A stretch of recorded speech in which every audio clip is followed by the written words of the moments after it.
BS3 संघ के YouTube channel में आपका स्वागत है।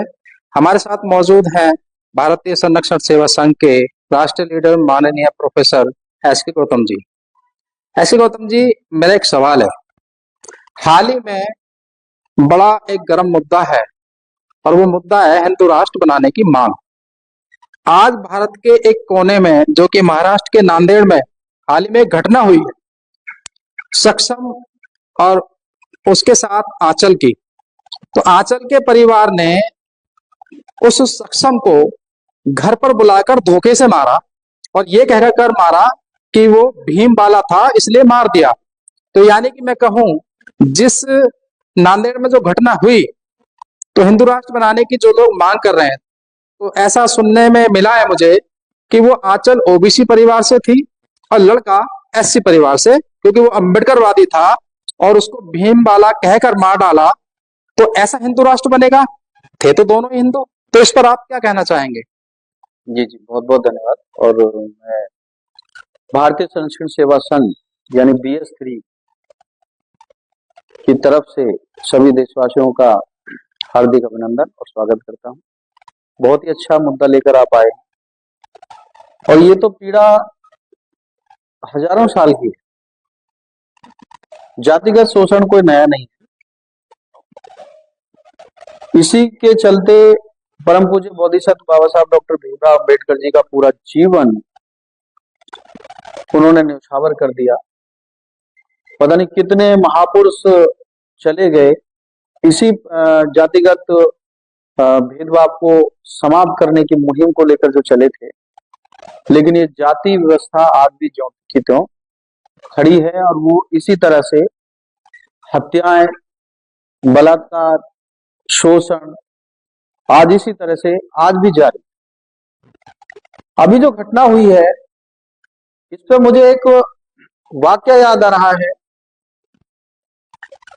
बाबा साहब की एक पुस्तक है एनिहिलेशन ऑफ द कास्ट,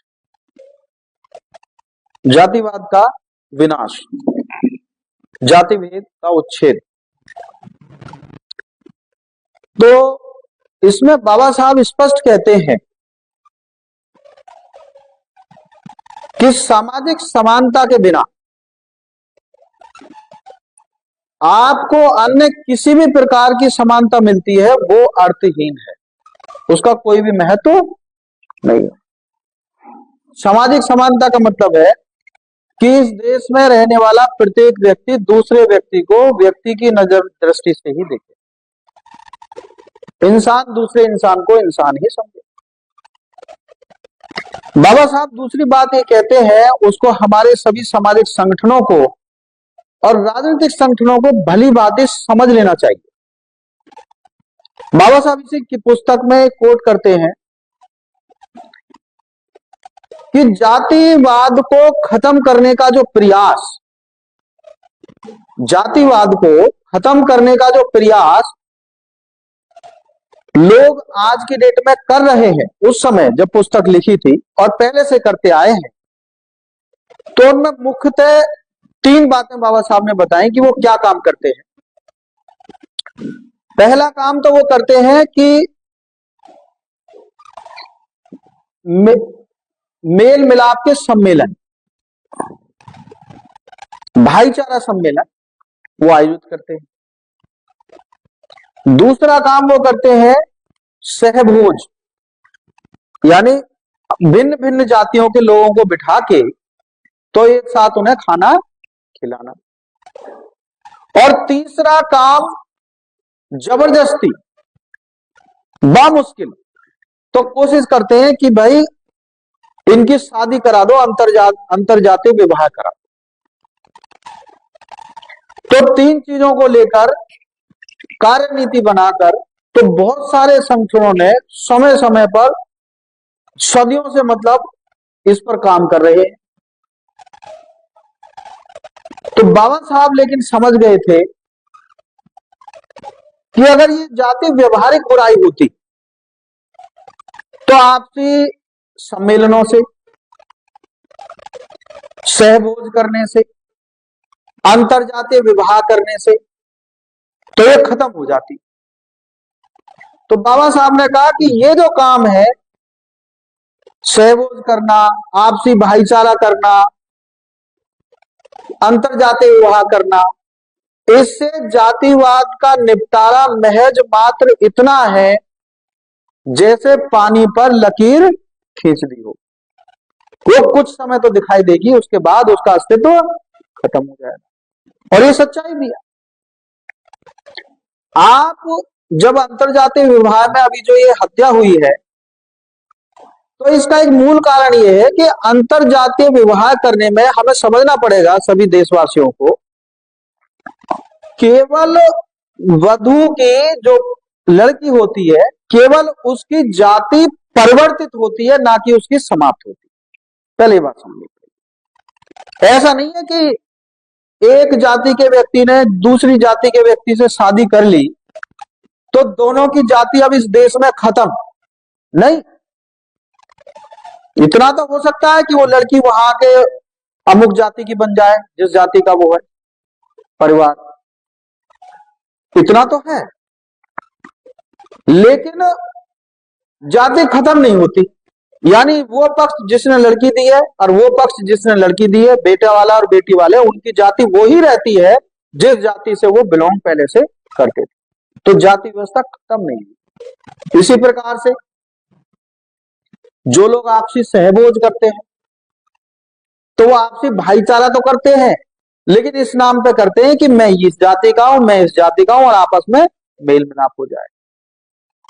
तो स्पष्ट मेरा कहने का मतलब है कि तलवार जाति रूपी दोनों के पास है। केवल थोड़ी देर के लिए, कुछ समय के लिए वो ये समझौता कर लेते हैं कि अब तलवार हमने इधर रख ली है म्यान में अपने पास, और ये हम नहीं चलाएंगे। बस ये थोड़ी देर के लिए समझौता है, लेकिन इसकी कोई भी गारंटी नहीं है कि अगर तलवार है वास्तव में, कि भविष्य में ये नहीं चलेगी या आने वाली पीढ़ी इसकी पुनरावृत्ति नहीं करेगी। उनके बच्चे हो सकता है इसका पालन ना करें। आपने तो अंतरजातीय विवाह करा दिया, उनके बच्चे कहें नहीं जी, नहीं हम नहीं करेंगे, हम तो अपने अपने में करेंगे। तो ये कोई बाध्यता तो है नहीं संवैधानिक इस देश में। तो ये जो जाति रूपी तलवार है, तो बाबा साहब ने कहा कि नहीं, ये महज एक क्षणिक लाभ होगा, इससे दूरगामी रिजल्ट नहीं आएंगे। अगर दूरगामी रिजल्ट को लाना चाहते हो तो जिन अभिलेखों में ये लिखा हुआ है, तो उन अभिलेखों को, तो उस समय उन्होंने उस पुस्तक में गुस्से में लिखा था कि आप इससे काम नहीं चलेगा। उन अभिलेखों को, उन किताबों को, उन कानून को जो है बारूद से डायनामाइट लगा के उन्हें उड़ा दो। तो ये उस समय की बात थी। लेकिन अब तो जो कानून है, अब क्या है, अब तो भारत का संविधान है, और भारत के संविधान में वो प्रावधान है। तो अब भारत के संविधान को उड़ाने की जरूरत नहीं है। अब उन चीजों को जो बाबा साहब लिख के चले गए, उनको लागू कराने की बात है कि उनको लागू कैसे कराया जाए। अगर वो लागू हो जाते हैं तो तब इस देश से जाति का उन्मूलन होगा, जाति पूर्ण रूप से समाप्त हो जाएगी। तो जब तक जाति समाप्त नहीं होगी, तब तक ये कह देना कि अंतरजातीय विवाह करा दो, तो तुम इसी जाति में रहो, हम इसी जाति में रहे, केवल शादी कर लो, तो ये तो वही वाली बात है कि आप अपनी तलवार लिए हुए हो, हम अपनी तलवार लिए हुए हैं, तो अभी तो ठीक है, बाद में हम चला देंगे। तो यानी कि फिर ये एक छल कपट, एक धोखा है। छल कपट है, धोखा है। उनसे हमारा सीधा सीधा सवाल हमारे महापुरुषों का ये है, और आज हमारा भी ये है भारतीय संरक्षण सेवा संघ का, कि अगर वास्तव में आपको ये तलवार चलानी ही नहीं है तो फिर ये रखनी क्यों है, इसकी आवश्यकता कैसे फेंकिए। बिल्कुल। इसीलिए तो ये लोग केवल समरसता की बात करते हैं, समता की नहीं करते। समरसता का मतलब है कि जो जैसा है, जिस जाति में वैसा ही रहे, केवल आपसी भाईचारा हो जाए वैसे ही। अभी तो भाईचारा हो जाए, यानी केवल वैसे ही झूठे भाईचारा हो जाए, केवल मेल मिलाप हो जाए, समरसता आ जाए, और बाद में चाहे बेशक जब शासन सत्ता पे हम बैठ जाए तो बाद में चाहे उस तलवार से इनका गला काट दें। धोखा करने का काम धोखा कर रहे हैं। तो अभी ये तलवार नहीं चला रहे, आ जाओ गले मिल जाओ, बाद में चला देंगे। तो जैसा लेकिन हमारा कहने का, भारतीय संरक्षण सेवा संघ का सीधा मांग है कि जब तलवार चलानी नहीं है तो समरसता नहीं, हमें समता चाहिए। हमें समरसता में ही भारत नहीं चाहिए, हमें समता में ही अखंड भारत चाहिए। तो समता और समरसता both are different to each other, दोनों जमीन और आसमान है। एक में छल दिखाई देता है समरसता में, और समता में बिल्कुल एकीकरण और अखंड भारत दिखाई देता है। तो अगर ये समतामय की बात करते हैं तो आपको लगता है कि हिंदू राष्ट्र बन सकता है? नहीं, फिर अगर समतामय की बात कर लेंगे तो फिर हिंदू राष्ट्र की बात नहीं करेंगे ये, क्योंकि फिर तो राष्ट्र बन गया। और राष्ट्र की परिभाषा मैंने बताई, राष्ट्र में प्रत्येक रहने वाला नागरिक, प्रत्येक नागरिक, तो प्रत्येक नागरिक से प्रेम ही करेगा, हाँ, जब उसे भारतीय समझेगा। समतामय भारत बन जाएगा तो जी। फिर तो किसी राष्ट्र की जरूरत नहीं, फिर तो जी। वो एक भाई, अखंड भारत बनेगा। अखंड भारत बनेगा। तो उसमें हिंदू राष्ट्र से पहले वो कहेगा कि भाई हिंदू राष्ट्र नहीं, हमें भारतीय राष्ट्र चाहिए। हमें क्या चाहिए?